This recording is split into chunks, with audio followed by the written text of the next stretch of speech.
গত ৯ সেপ্টেম্বর গাজায় মার্কিন প্রস্তাবিত যুদ্ধবিরতি নিয়ে আলোচনার জন্য অনুষ্ঠিত এক বৈঠকের সময় কাতারের রাজধানী দোহায় হামাসের একটি অফিস ভবনে লক্ষ্যবস্তু করে বিমান হামলা চালায় ইসরায়েল। ওই হামলায় ৬ জন নিহত হন, যার মধ্যে ছিলেন হামাসের সিনিয়র নেতা খলিল আল হায়ার ছেলে হুমাম, ৩ জন দেহরক্ষী এবং একজন কাতারি নিরাপত্তা কর্মকর্তা।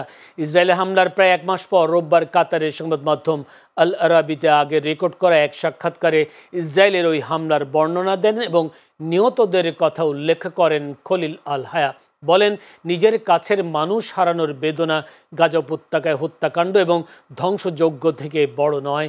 তিনি আরও বলেন, সন্তান ও পরিবারের অন্যান্য সদস্যদের সঙ্গে ফিলিস্তিনি শিশুদের হত্যার সঙ্গে কোনো পার্থক্য নেই। কাতারে ওই হামলার পর মধ্যপ্রাচ্যে উত্তেজনা ব্যাপক বেড়ে যায়।